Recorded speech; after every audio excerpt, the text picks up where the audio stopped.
Pues muchísimas gracias en primer lugar a la Universidad de Coimbra y en particular al profesor Luis Umbellino por esta invitación y mis disculpas por no poder hacer esta conferencia en lengua portuguesa.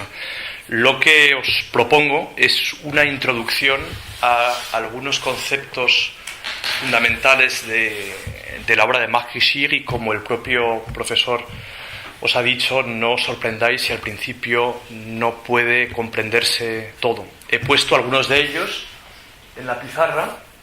Dentro de poco iréis entendiendo la disposición de estos conceptos, pero ante todo quería señalaros que en esta disponéis aquí de una página internet, la phenomenologierichirienne.org, donde hay muchos materiales sobre el pensamiento de Richir, muchos artículos difíciles de encontrar que están escaneados, también material audiovisual y probablemente con vistas a la visita del profesor Richir haré un apartado donde ponga materiales especiales de ayuda a este congreso. Parte de esos materiales están en las hojas que os he distribuido, ¿verdad?, donde tenéis primero una lista de todas las obras de Marc Richir hasta la fecha y algunos textos que evidentemente son difíciles, que están en parte, y en fin, me disculpo por ello, en español, traducciones que he hecho yo mismo, pero en fin, puede ser interesante para compararlas con algunas posibles traducciones que pueden hacerse al portugués, porque os encontraréis quizá con dificultades que yo mismo he tenido también a la hora de traducir a Richir. Hay algunos otros textos que están en francés, ¿no? Y, en fin, haré referencia a algunos de ellos, pero si queréis podemos leer con más detenimiento otros en el turno de preguntas. Bien, para empezar, algunos datos biográficos. Marc Richir es un filósofo belga, francófono, pero de origen valón. Nace en 1943 y esto me parece ya un dato importante porque, a mi modo de ver, va a tener una relación a la historia de la filosofía y a la fenomenología de Husserl que se distingue un poco de la de algunos de sus contemporáneos franceses, a mi modo de ver demasiado obsesionados con una superación de la fenomenología, en la herencia de Derrida o del segundo Heidegger. De hecho, Richir no se va a presentar de entrada como un crítico de Husserl, o si lo fue sobre todo en sus obras de juventud. Nació en 1943, eso no sé si lo he mencionado, pero él se va a presentar, y cada vez se va presentando más a medida que avanza su obra, como un refundidor de la fenomenología, utilizando materiales intrínsecamente aporéticos de la obra de Husserl, como la intersubjetividad, la fantasía, algunos temas sobre la fenomenología del tiempo. Va a tratar de volver a refundir el entero edificio de la fenomenología. Hay una cuestión más que contribuye a esta distancia respecto de la fenomenología y la filosofía en general, y es que él empieza antes haciendo estudios de física y de un modo bastante avanzado. Termina estudios de física, termina su carrera en Lieja, en Bélgica, y de hecho escribe una tesina o una tesis de fin de carrera sobre la teoría especial de la relatividad, y después empieza un doctorado trabajando durante más de un año en un laboratorio de biofísica. No os preocupéis si no se entienden bien algunos conceptos de aquí. Luego, a lo largo de la explicación, me referiré a ellos y, en fin, los he puesto ya en la pizarra para ganar un poco de tiempo. Pues bien, la vida de laboratorio al final no le satisface y ya empieza a hacer algunas lecturas filosóficas que le desengañan de lo que él trataba de encontrar en la física, con lo cual empieza a estudiar filosofía en Bruselas esta vez y se interesa muy pronto por la fenomenología de Husserl. Escribe una tesis de fin de carrera sobre Husserl, aunque es una tesis o tesina, como decimos en España, que le parece a él todavía demasiado derridiana, dice él, o se toma una serie de distancias respecto de Jacques Derrida.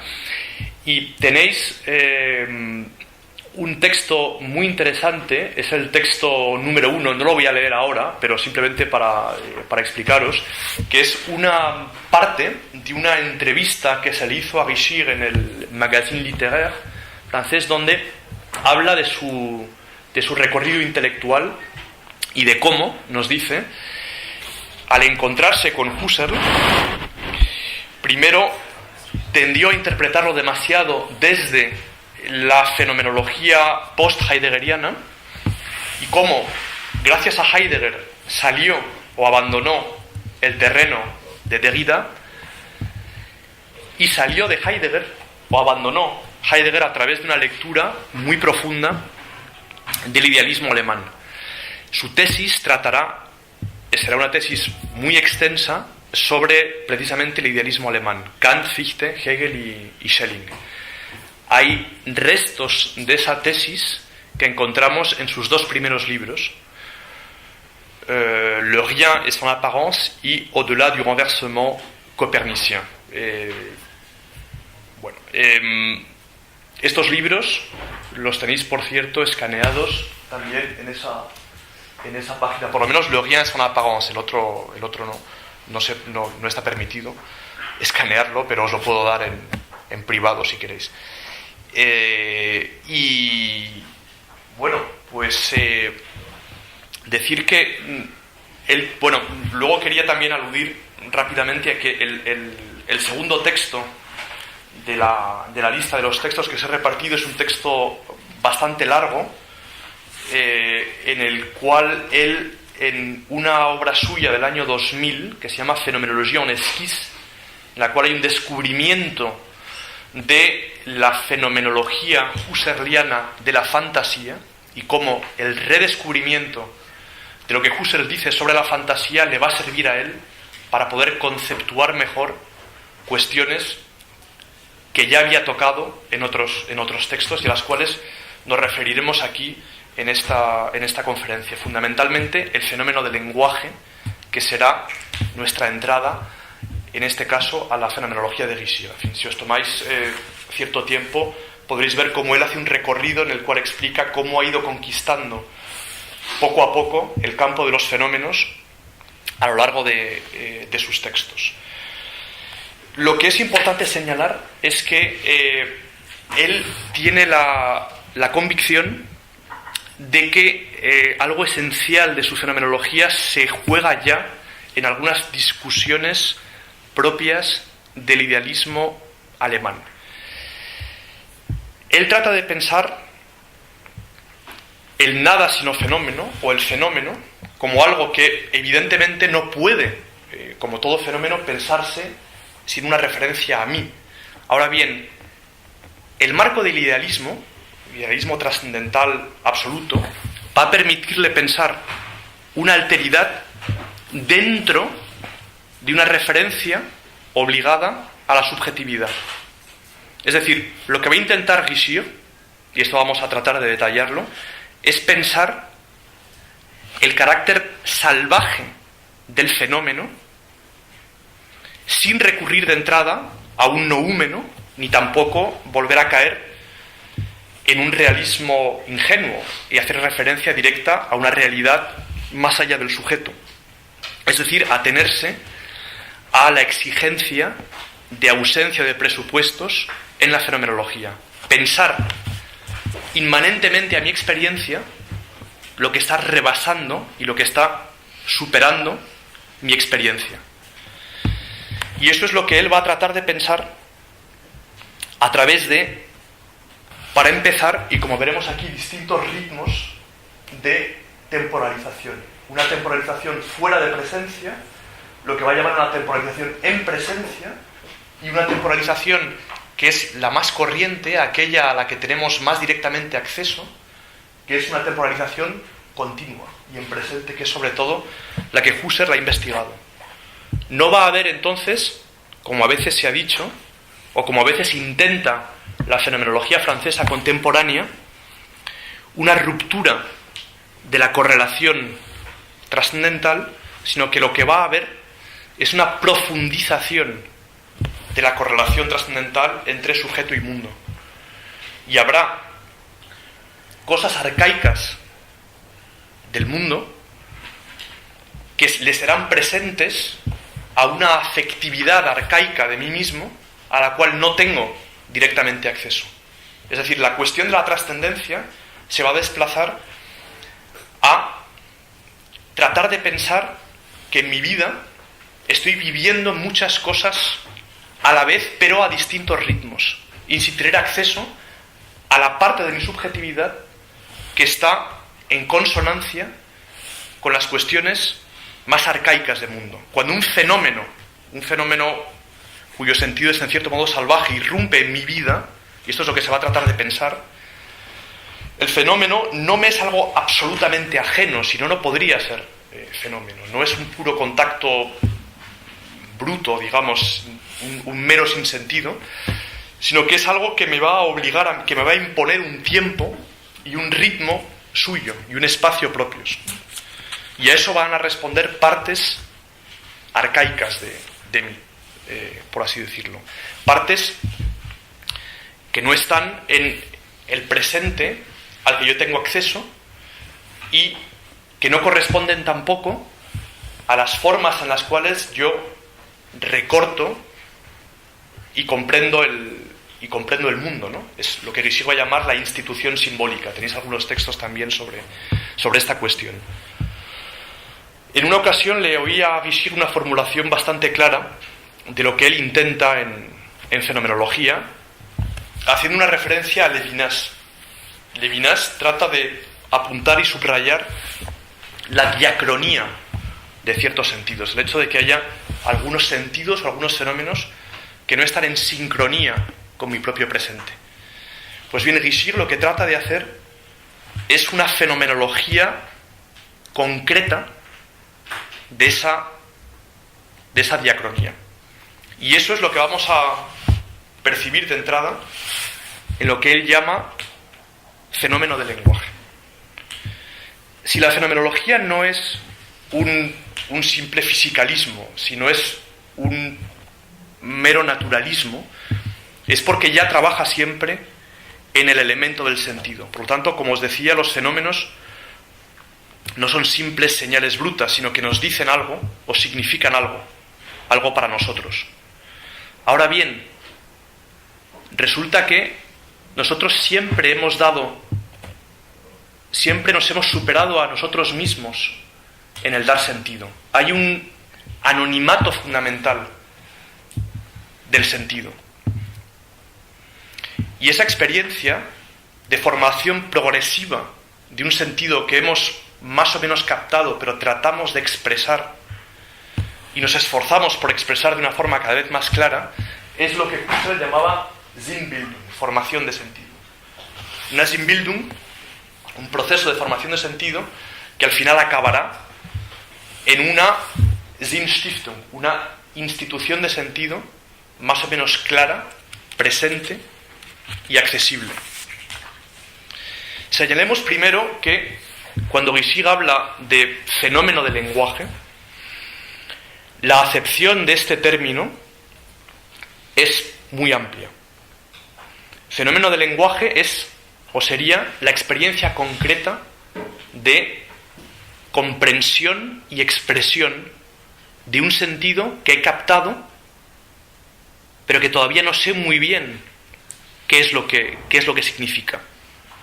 Así pues, hay ciertas cosas que tienen que ver con el sentido que no se referirían, o que no serían, o que no corresponderían a fenómenos del lenguaje. Por ejemplo, cuando yo interpreto una señal de tráfico o ciertos usos para orientarme en sociedad, bueno, eso no sería en propio un fenómeno del lenguaje. No hay ahí una auténtica experiencia de formación de sentido. Ahora bien, los fenómenos del lenguaje, por otro lado, también van bastante más allá de lo que solemos entender por lenguaje, es decir, el uso de las palabras y demás. Eso es lo que más bien Richard llamaría lengua, langue.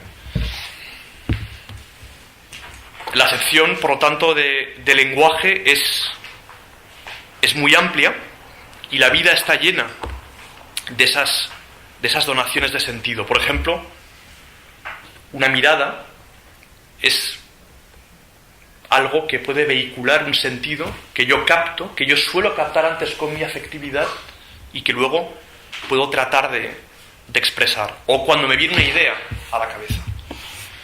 Me viene, por ejemplo, una idea filosófica a la cabeza, o he tenido una experiencia y trato de expresársela a un amigo en una carta, o explicársela.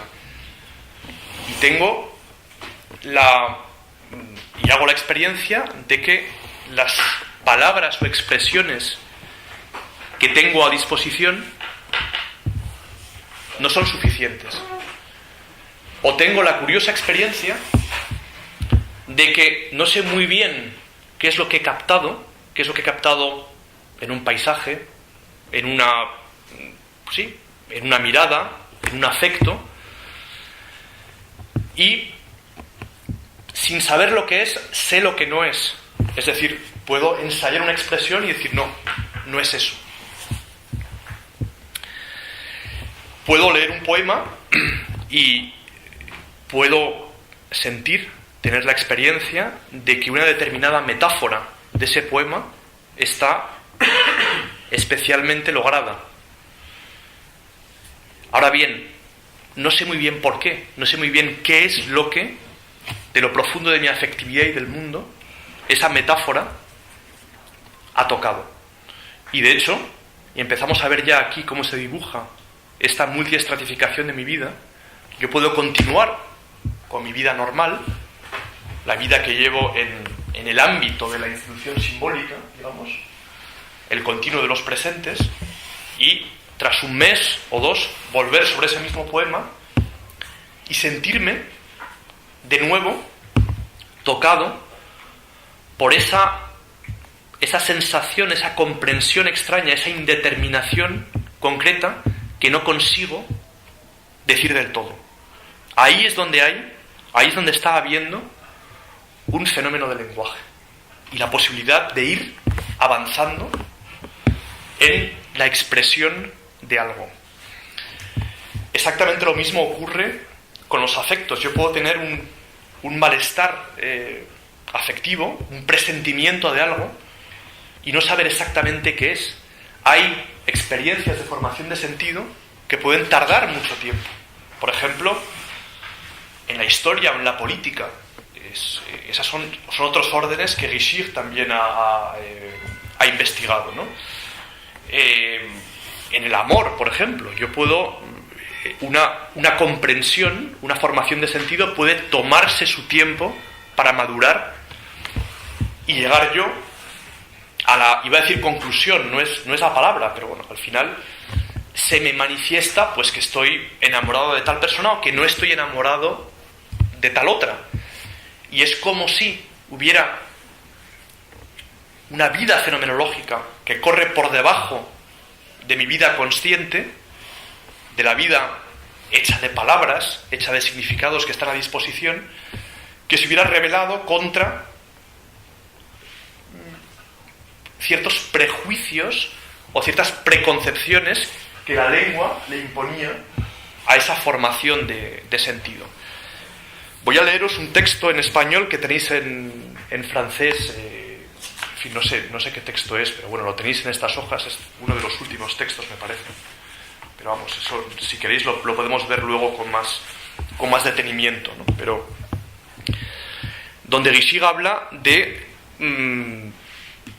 cómo en realidad, y es lo que estoy tratando de expresaros, la vida, un mismo instante de vida, está atravesado a diversos niveles y según diversos ritmos de temporalización. Hay problemas, hay términos, habla en esta ocasión de los problemas y términos de la filosofía, y dice en una obra que se llama Méditation phénoménologique, y que se subtitula precisamente Fenomenología y Fenomenología del lenguaje, dice, todos estos términos son la indicación hecha en lengua filosófica de problemas por resolver, y que, en cierto sentido, jamás quedarán resueltos, porque su resolución requiere tiempo, y tiempo según diversos ritmos a la vez, de entre los cuales algunos ritmos demasiado rápidos suelen pasar inadvertidos, y en cambio otros, excesivamente lentos, requerirían, sin lugar a dudas, un tiempo de vida que excedería con mucho la duración de una vida humana. En fin, lo que quiero señalaros es que, o lo que tenemos que tener presente a la hora de comprender qué es lo que se está jugando en un fenómeno del lenguaje, es que para empezar, noto que he captado algo. Tengo una idea, se me ocurre una cosa, sé que es algo, pero no sé muy bien qué es. Me vuelvo a encontrar con una metáfora que me ha gustado especialmente en un poema, pero que no me gusta porque me gusta a mí, sino porque parece que toca algo esencial del mundo y de la vida en general. Hay pues algo así como una indeterminación concreta. Una indeterminación concreta que tengo que desplegar y cuya concreción no responde a las concreciones o a los concretos acostumbrados, pues, que es cuál es el sentido de ser de este bolígrafo, de este papel. No, me vuelvo a encontrar con cosas que en cierto modo he captado, pero que parece que capto a otro nivel y según otros ritmos que los ritmos a los cuales tengo directamente acceso. ¿Cuál es la temporalización propia de un fenómeno de lenguaje? Eso que me viene a la cabeza, a las mientes, es algo que para empezar es insituable. Es decir, que constantemente estoy ya, o si trato de describir esa experiencia en la cual trato de decir algo que se me ha ocurrido, eso que se me ha ocurrido, inmediatamente está organizado en una protención y en una retención. Esos son términos husserlianos. La retención es el recuerdo de algo, es decir, dicho de forma amplia, el recuerdo de algo que se ha impuesto a mí y a lo que trato de ser fiel. Al principio el fenómeno del lenguaje estará hecho de esos cambios entre algo que trato de decir y algo que ya he comprendido. Eso será lo que Guichig llame una fase del lenguaje, ¿no? O un fenómeno del lenguaje. Un fenómeno del lenguaje relativo a un ipse, de sentido a una... También utiliza el término alemán de Sache, que es algo así como asunto, y que no es exactamente una cosa. Así, en el movimiento, en el proceso de dar sentido, lo que se abre entre esa anticipación y esa retención primeras es una fase del lenguaje que también es una fase de presencia. Es la presencia de un sentido haciéndose. Ahora bien, lo que hay que comprender es que esa fase o ese fenómeno no está hecho de presentes continuos, sino que es como si el pensar se adelantase y retrasase a la vez respecto de sí mismo. Y ese movimiento extraño, que dice Guichig que es progrediente y retrogrediente a la vez, es lo que Guichig llama esquematismo. Y esquematismo de lenguaje, sobre todo.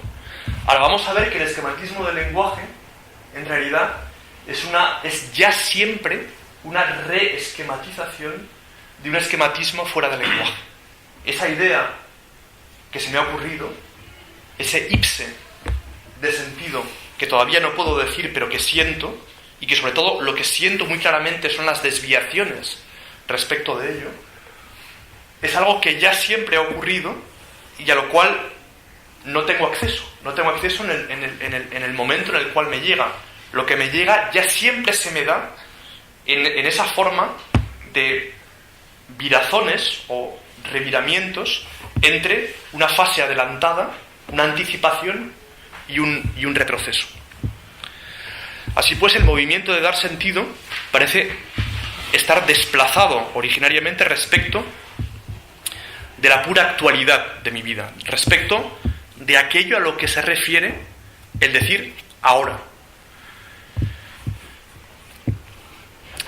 Entonces, esta forma de temporalización, en la cual las retenciones pasan a protención y las protenciones a retención sin pasar por el ahora o saltando por encima del ahora y haciéndolo a otro nivel, a un nivel de vida profundo, es una forma de temporalización que Husserl empezó a describir en lo que se llama los manuscritos de Bernau, pero que aún no había considerado en sus lecciones sobre la conciencia interna del tiempo. Hay una cosa un poquito más, más complicada, que es el pensar lo que es el esquematismo fuera del lenguaje. Y es que cuando se me ocurre una idea que merece la pena o un afecto con cierta profundidad ontológica, eso nunca va suelto, sino que tiene también un horizonte de indeterminidad. Es lo que Husserl llamará un paisaje trascendental, ¿no? Un fenómeno del mundo que es en cierto modo también un ipse, pero que es todavía más amplio y que se escapa de la presencia. Por ejemplo, cuando yo tengo un recuerdo de una época de mi vida, pues de haber estado en tal o cual sitio, yo puedo tener un recuerdo más o menos gráfico de eso. Puedo, digamos, pintar en mi recuerdo el lugar en el que estuve. Ahora bien, si yo entro afectivamente en ese recuerdo y tengo una auténtica reminiscencia de ese tiempo, ¿qué es tener una reminiscencia de algo? ¿Qué es realmente volver a vivir un pasado? En realidad, eso se produce cuando yo vuelvo a reproducir, sin saber bien cómo, lo que era el horizonte de ese pasado. O sea, lo que entonces yo, lo que eran mis inseguridades o el campo de mis decisiones en aquel pasado, y que tampoco tienen por qué haberse revelado en lo que luego sería el futuro. No es exactamente eso, no es algo que esté, digamos, en lo que luego fue el continuo de mi presente, ¿no? Sino que es un poco el horizonte de indeterminación de lo que era entonces mi pasado.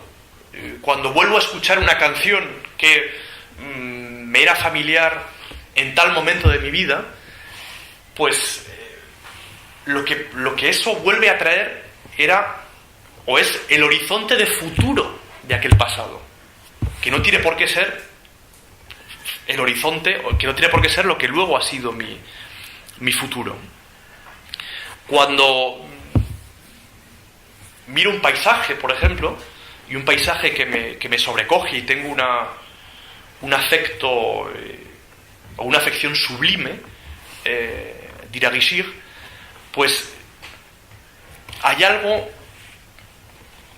como esto es difícil de expresar, ¿no? Pero hay algo como del mundo que está manifestándose. Por ejemplo, una buena metáfora en un poema, por volver otra vez a este ejemplo, trae ciertos horizontes, y si es pertinente, si tiene fuerza ontológica, entonces va a aparecer afectivamente como algo, en cierto modo, inmemorial, algo que siempre estuvo ahí en el mundo de toda la vida, algo que nunca terminaremos de decir. Ahora bien, esa inmemorialidad va a revirar de forma violenta e insituable, de una forma todavía más incontrolable que las retenciones y protenciones del fenómeno del lenguaje, en lo que llama Vichy protoprotenciones y protoretenciones. Es decir, de ese pasado trascendental que afectivamente se siente como algo inmemorial, algo que siempre estuvo ahí, va a pasar a una serie, a un horizonte de sentidos que se presentan, que hacen referencia a un futuro trascendental y que se presentan como siempre inmaduros, o si se quiere un sentido, cuando es realmente salvaje, fenomenológico en sentido estricto, reacio o independiente a los sentidos que tenemos disponibles en lo que Guichard llama institución simbólica, parece sostenerse entre dos horizontes de ausencia. Dos horizontes de ausencia que son lo que le va a dar vida al sentido. Un horizonte de pasado trascendental inmemorial, cosas que siempre estuvieron ahí, por decirse, en el mundo, y que son tan en el pasado, tan pasadas, que no son o que no corresponden a un presente que fue pasado, sino que siempre fueron el pasado de cualquier presente que yo pueda imaginarme. Y un horizonte de futuro inmaduro, cosas demasiado inmaduras para acceder a presencia, que son a la vez un horizonte de sentidos que permanecerán siempre por hacerse. Que por mucho tiempo que yo le dé al sentido para hacerse, siempre serán el horizonte de algo demasiado futuro para poder ser nunca presente. Si queréis, para ilustrar esto, que es algo un poco extraño, pues os propongo la lectura de un poema que es el que corresponde al texto número 9, página 8, de Federico García Lorca, que hace referencia, bueno, una referencia poco clara, evidentemente, pero donde creo que se puede adivinar algo de lo que Guichard entiende por esos paisajes trascendentales, esa especie de ipse, de algo del mundo, de toda la vida, que siempre estuvo ahí y que nunca terminará de decirse, algo que la afectividad siente directamente como inmemorialidad y como inmadurez, y que, bueno, pues es ¿cómo decirlo? Pues una experiencia, en el fondo, aparentemente banal cuando se la mira desde, dirá Guichard, el registro arquitectónico del presente. Es, bueno, pues una simple caminata que da el poeta a lo largo de un río, y de repente empieza a sentir cosas del paisaje que se ponen en relación a su afectividad más profunda, y al final lo que acaba es sorprendiéndose de lo que son, de la arbitrariedad de ciertos sentidos instituidos, para empezar su nombre propio, es el último verso del poema, en relación a ese magma de vida profunda que corre por debajo. Dice, bueno, la hoguera pone al campo de la tarde. Estas son cosas un poco surrealistas, lo interesante viene al final.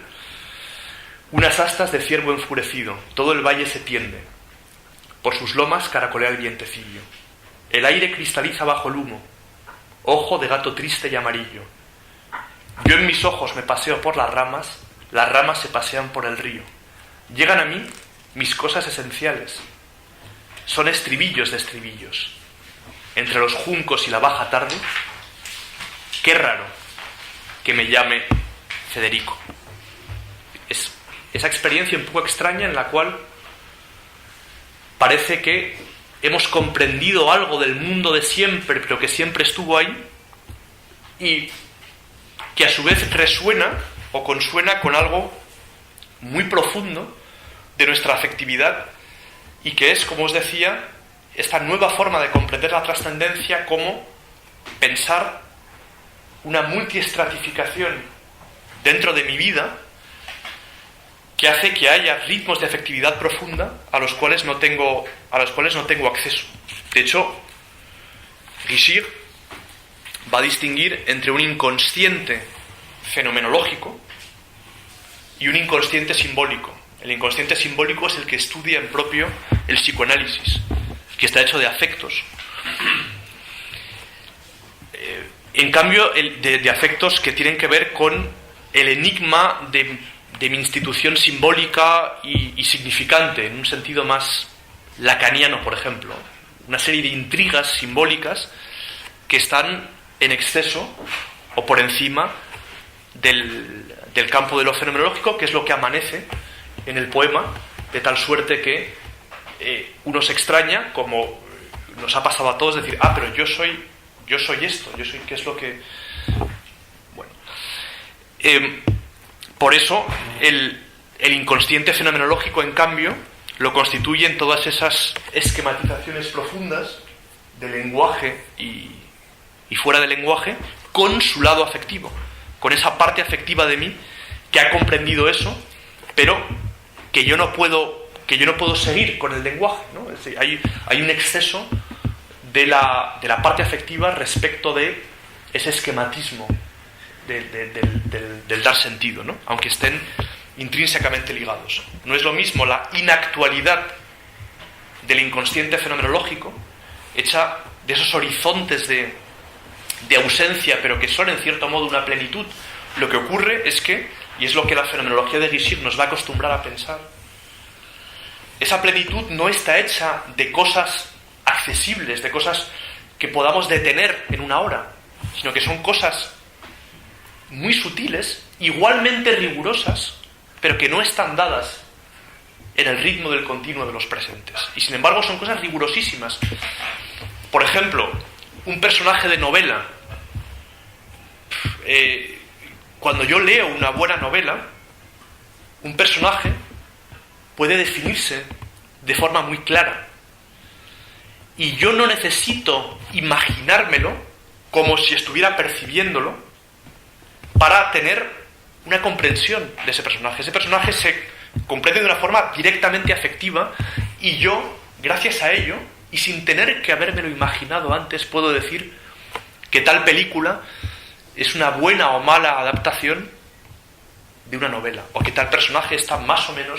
Ese es uno de los misterios que se plantea este tipo de fenomenología, que reconoce concretudes y reconoce un ipse de ciertos sentidos, aunque no sean directamente accesibles, por así decirlo. Esa inactualidad del inconsciente fenomenológico, que está hecha de esos horizontes de ausencia, pero que le dan concretud a las formaciones de sentido, no es del orden de la inactualidad del inconsciente simbólico, que en cambio tiene que ver con lo que llamaría Guichard lagunas en fenomenalidad. Por ejemplo, un trauma.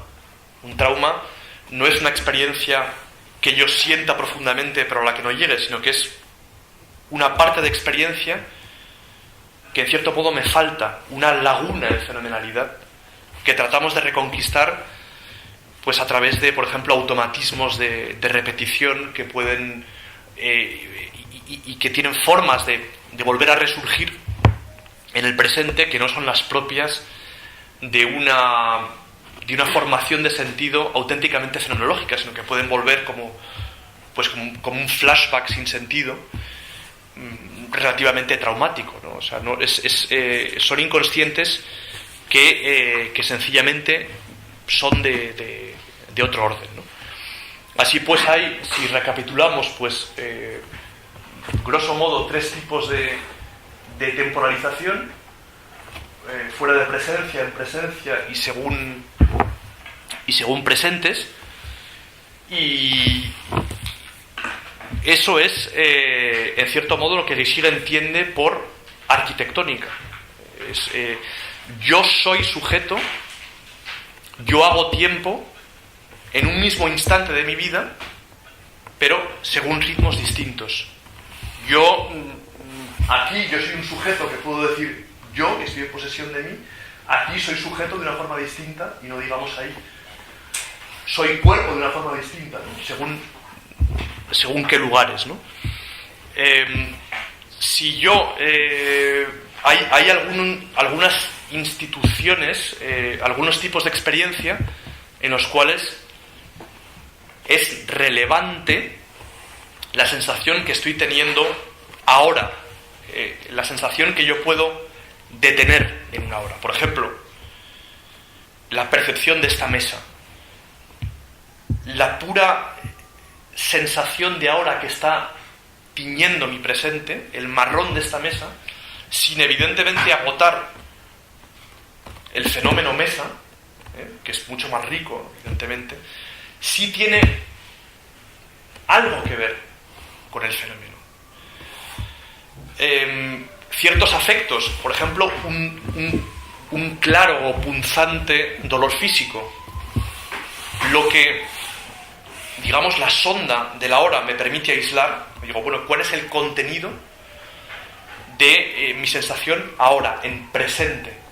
También tiene que ver con ese puro dolor físico, o incluso ciertos afectos muy superficiales, pues un afecto de ira o de enfado muy superficial, o incluso una obsesión, ¿no? Una obsesión es un tipo de esquematismo que no tiene sitio, que no es algo que esté intrínsecamente desplazado de forma progrediente y retrogrediente, como decíamos ahí, como es el caso del fenómeno del lenguaje. Ahí sí tiene sentido decir, bueno, o sí tiene relevancia lo que en una hora estoy sintiendo respecto de ese fenómeno. Ahora bien, hay otros, como por ejemplo, no tanto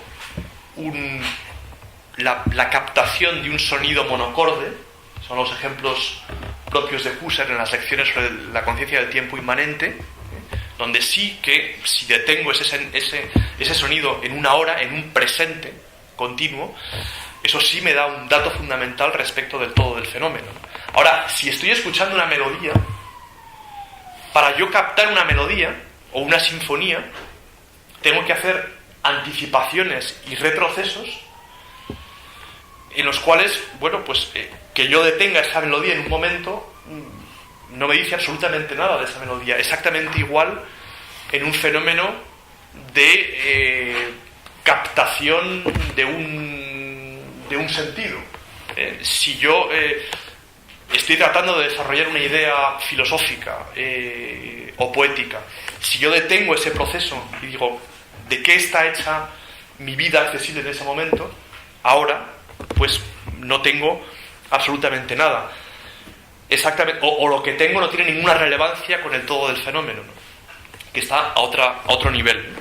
Exactamente lo mismo ocurre con lo que Gishir va a llamar fantasía, o con la percepción del otro, ¿no?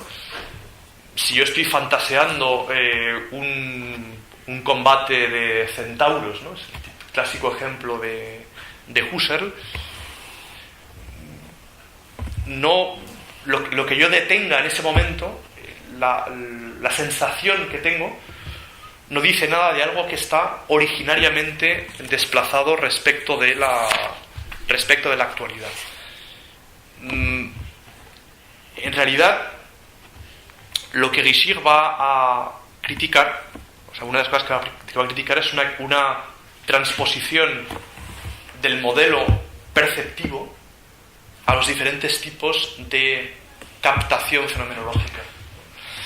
Y en el modelo perceptivo sí es relevante un tipo de temporalidad que es continua. No, evidentemente, en otros tipos de captaciones.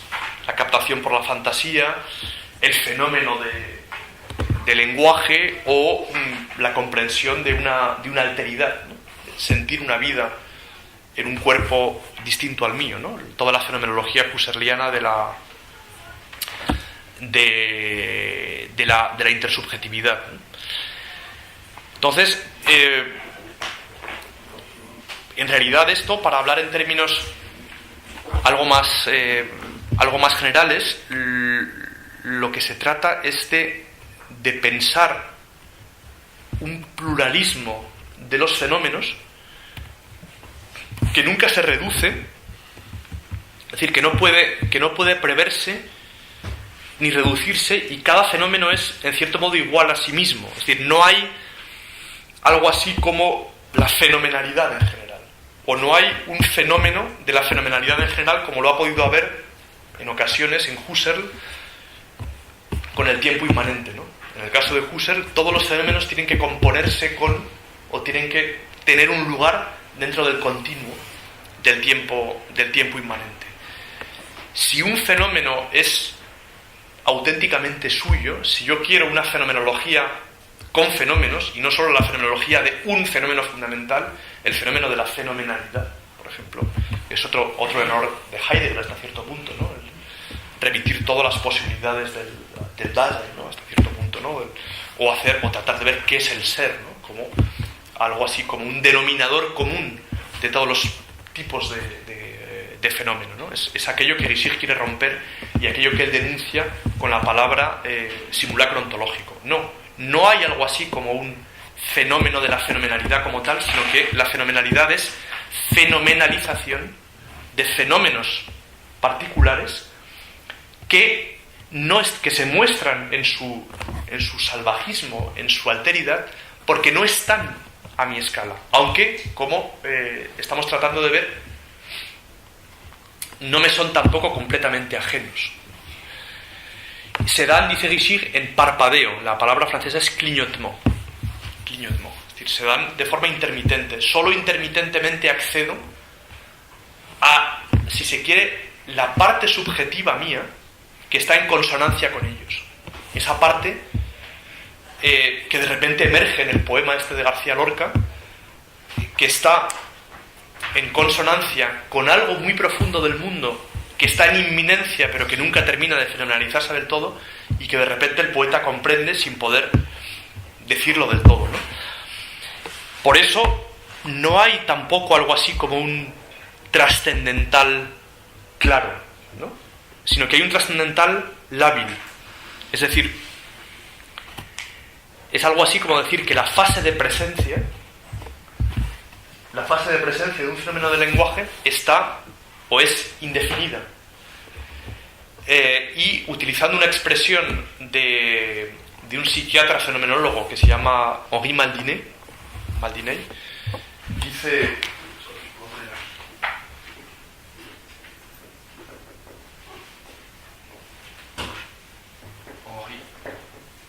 Dice Rischig que en realidad somos transpasibles, dice él, transpasibles a un ipse de sentido o a un fenómeno que en principio no está a nuestra escala y que se da en parpadeo según ritmos demasiado fugaces o demasiado lentos, como hemos visto, para una vida. Como diría Spinoza, no sabemos lo que nuestro cuerpo puede, ¿no? Es decir, no sabemos lo que... cuerpo que Rischig va a llamar Leiblichkeit, ¿no? Una palabra alemana, es difícil de traducir en español al menos, porque en alemán hace la diferencia entre Leib y Körper. El Leib es el cuerpo vivido por dentro, y el cuerpo es el cuerpo que yo tengo exactamente igual, es el cuerpo que pesa, que se puede medir y que es análogo al cuerpo de esta silla, por ejemplo, ¿no? Hay una indefinición en ese Leib o esa Leiblichkeit, o esa, dirá Husserl también, Fantasie-Leiblichkeit, esa corporeidad de fantasía. Para Rischig, la finitud está más bien en una especie de indefinición de nuestra infinitud. Es decir, no sabemos La finitud sería más bien no saber hasta qué punto somos infinitos, hasta qué punto nos sabemos que no somos del todo infinitos, pero no sabemos dónde acaba nuestra finitud y dónde empieza lo infinito. La finitud es una indefinición entre las fases de presencia de las cuales soy capaz y aquello que intuyo pero que no consigo abarcar. Bueno, no sé cuánto tiempo llevo, si queréis puedo hacer una pausa o si queréis puedo seguir un poco o puedo terminar hablando de la fenomenología de la fantasía, brevemente, para decir que bueno, va a ser un tema importante si cuando Gisier viene, como os digo, todos este tipo de temporalizaciones son temporalizaciones que Gisier va a encontrar luego cuando se trate cuando en el tomo 23 de las obras completas de Husserl, cuando Husserl hace una descripción de lo que es la experiencia de la fantasía. Para empezar, va a haber algo que le va a interesar mucho a Gisier de la experiencia de la fantasía, y es que la fantasía está ya evidentemente descabalgada, diferenciada de mi actualidad. Es decir, la fantasía es una representificación. Yo pongo entre paréntesis esa alteridad de la hora que, como estábamos viendo, puede llegar a ser una amenaza para la sutileza, la indeterminación concreta de ciertos sentidos que se están haciendo. Sin embargo, el problema, la genialidad de Husserl va a estar en hacer una diferencia dentro de lo que suele entenderse por fantasía y darse cuenta de que cuando yo realmente estoy... Él va a hacer una diferencia entre lo que va a llamar... voy a ponerlo así, fantasía. Y sí utiliza el término griego porque considera que la voz francesa, fantaisie, el español tiene el mismo problema, no recoge exactamente lo que está diciendo el término alemán, y sí en cambio el término griego. Es decir, la fantasía es hasta cierto punto incluso infigurable, mucho más profunda que lo que él va a llamar imaginación.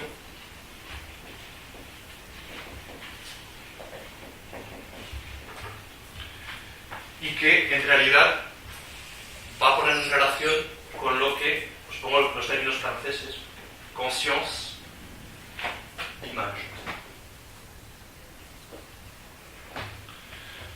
Cuando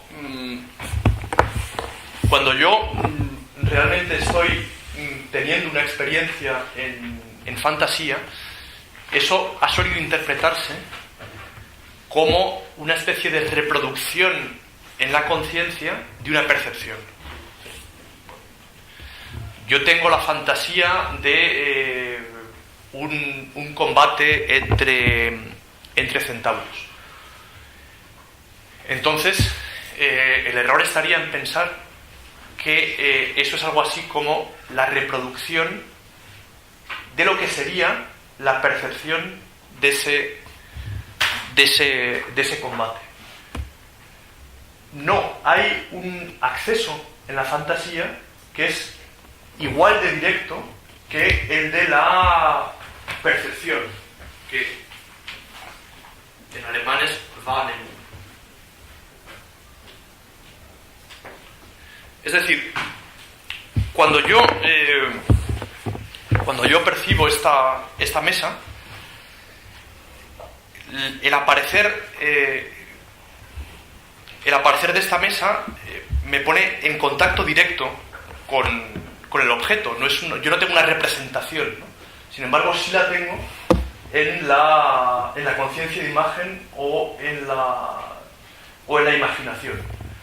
Esto se ve muy bien, por ejemplo, y con esto voy a terminar ya, en la experiencia del teatro, la diferencia entre la fantasía y la imaginación.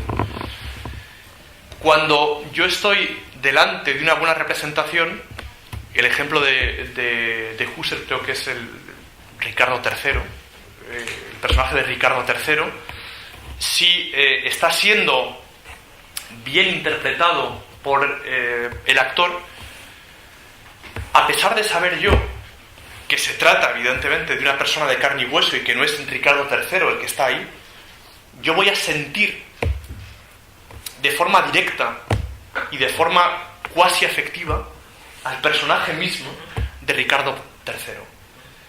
Es decir, lo que se produce ahí es un acceso directo a cierto ipse de sentido, a cierta concretud fenomenológica, sin necesidad de pasar por su imagen. Si la interpretación es mala, o si yo me aburro, o si yo tengo una... ¿cómo diría yo? Si yo no capto lo que realmente quiere transmitirme el actor, entonces hay una forma distinta de ver el teatro, que consistirá en decir, yo voy a imaginarme a Ricardo III y luego voy a comparar esa imagen de Ricardo III con la pura imagen, la pura percepción de lo que el actor está haciendo. Y en ese caso estaré en la imaginación, en la cual yo me refiero a un objeto, por ejemplo, pues típico clásico ejemplo de Sartre y de Alain antes, ¿no? Voy a imaginarme la iglesia del Panteón en París, ¿no? Entonces me pinto en la cabeza lo que en realidad sería una especie de cuadro de eso, exactamente igual que que una fotografía del Panteón, estructura de la conciencia de imagen, donde tengo dice Husserl, Bild sujet y un Bild object. El Bild sujet, término alemán un poco extraño, es la referencia de esa imagen, la iglesia real del Panteón. El Bild object es la imagen que tengo delante, a saber, pues una tarjeta postal, un dibujo o una forma de imaginación en la cual yo intento hacerme una imagen interna de eso. Entonces, la genialidad de Husserl está en mostrar que la diferencia entre la fantasía y la imaginación está en que la fantasía es igual de directa que la percepción. Yo tengo un acceso directo a cosas que no son actuales, pero a través de apareceres de fantasía que no pasan por el camino de una imagen comparada con su original, sencillamente porque la única comparecencia que tengo de ese original, originariamente desplazado respecto de la realidad, es a través de esos apareceres de fantasía, exactamente igual que esta mesa se me da de modo directo a través de ciertos apareceres de percepción. En una mala obra de teatro, como os digo, pues voy a comparar la imagen que tengo yo de tal, cómo me imagino yo tal personaje, con lo que hace el actor. Una buena obra me va a transportar directamente, me va a poner en contacto con cierta concretud fenomenológica, la afectividad de ese personaje, a través de los apareceres de ese actor, que son apareceres perceptivos, pero que van a verse, dice Husserl, neutralizados como percepciones. Entonces Husserl no hablará ya de Wahrnehmung, sino de percepción. Es esta palabra que desgraciadamente en español tenemos solo una, y entonces para traducir esto ponemos percepción entre comillas.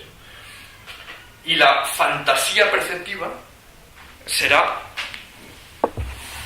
esa forma de modificar, de neutralizar ciertos apareceres perceptivos para tocar con algo que no es directamente accesible. Hay uno de los textos recoge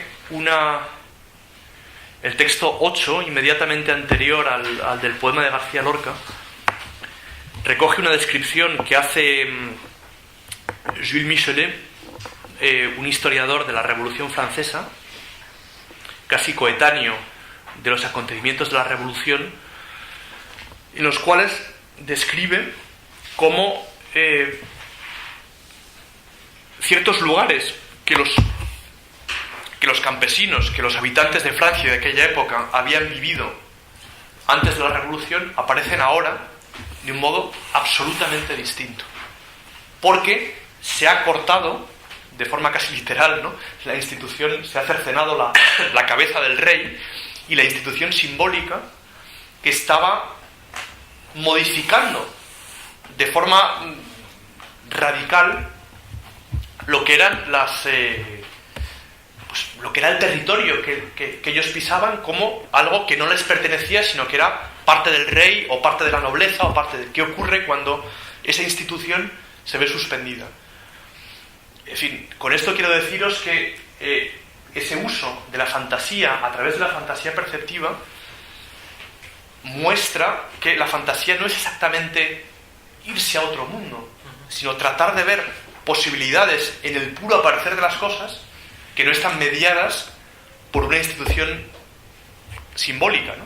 En fin, podéis leer aquí los lugares abiertos, los campos, los inmensos valles en los que solían celebrarse esas fiestas, las fiestas de la Federación, las primeras fiestas revolucionarias, ¿no?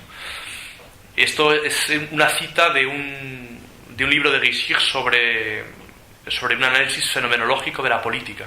Se llama Du sublime en politique, el libro. Aún parecían abrir los corazones. El hombre no solo se había reconquistado a sí mismo, entraba también en posesión de la naturaleza. Varios de estos relatos dan testimonio de las emociones que dio a estas pobres gentes su región, su país, visto por vez primera. Extraño asunto. Esos ríos, esas montañas, esos paisajes grandiosos y que atravesaban todos los días, todo ello lo descubrieron ese día. No los habían visto jamás.